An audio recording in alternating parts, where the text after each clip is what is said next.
த Kings untouched mango tree. விஜயநகரத்தின் பிரம்மாண்டமான அரசவையில் கிருஷ்ணதேவராய மன்னர் தனது சிம்மாசனத்தில் அமர்ந்திருந்தார்.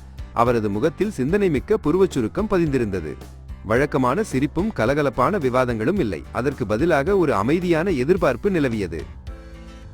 என் அன்பான அமைச்சர்களே, மன்னர் இறுதியாக பேசினார். அவரது குரல் அமைதியான மண்டபத்தில் எதிரொலித்தது. பல இரவுகளாக ஒரு விசித்திரமான கனவால் நான் பீடிக்கப்பட்டுள்ளேன்.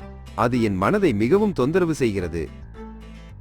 கற்றறிந்த அறிவனும் கூர்மையான நோக்குவும் உட்பட அமைச்சர்கள் தங்கள் மன்னரின் இக்கட்டான நிலையை கேட்க ஆவலுடன் சாய்ந்தனர். அவர்கள் ஞானமான ஆலோசனைகளை வழங்க நம்பினர். என் கனவில் மன்னர் தொடர்ந்தார், நான் ஒரு பரந்த வெற்று வயலை காண்கிறேன். இந்த வயலின் நடுவில் ஒரு ஒற்றை அற்புதமான மாமரம் நிற்கிறது. இனிமையான பழுத்த பழங்களால் நிரம்பியுள்ளது. ஆனால் யாரும், ஒரு ஆன்மா கூட அவற்றை பறிக்க வருவதில்லை. அரசவையில் ஒரு முணுமுணுப்பு எழுந்தது. பல அமைச்சர்கள் தங்கள் விளக்கங்களை வழங்கினர். சிலர் மறைக்கப்பட்ட பொக்கிஷங்களை பற்றியும் மற்றவர்கள் நிறைவேறாத ஆசைகளை பற்றியும் பேசினர். ஆனால் எதுவும் மன்னரை முழுமையாக திருப்திப்படுத்தவில்லை. பின்னர் தெனாலிராமன் முன்னேறினார். அவரது கண்களில் ஒரு குறும்பான ஒளி.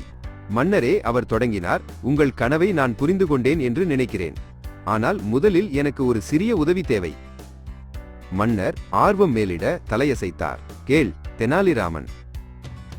மன்னரே, தெனாலிராமன் கூறினார், ஒரு முழு நாளுக்கு ராஜ்யத்தில் யாரும் எந்த மரத்திலிருந்தும் பழங்களை பறிக்க அனுமதிக்கப்படக்கூடாது என்று நான் கேட்டுக்கொள்கிறேன்.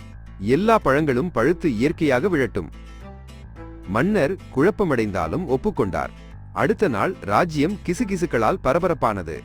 மக்கள் பழுத்த பழங்கள் தரையில் விழுவதை கண்டனர். அவை தொடப்படாமல் இருந்தன. மாலையாகும்போது அந்த காட்சி மிகவும் மனதை வருத்துவதாக இருந்தது. அடுத்த நாள் காலை தெனாலிராமன் மன்னர் முன் நின்றார்.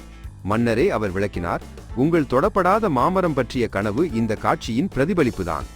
எவ்வளவு பெரிய செல்வமாக இருந்தாலும் அது பகிரப்படாமலும் அனுபவிக்கப்படாமலும் இருந்தால் அர்த்தமற்றது.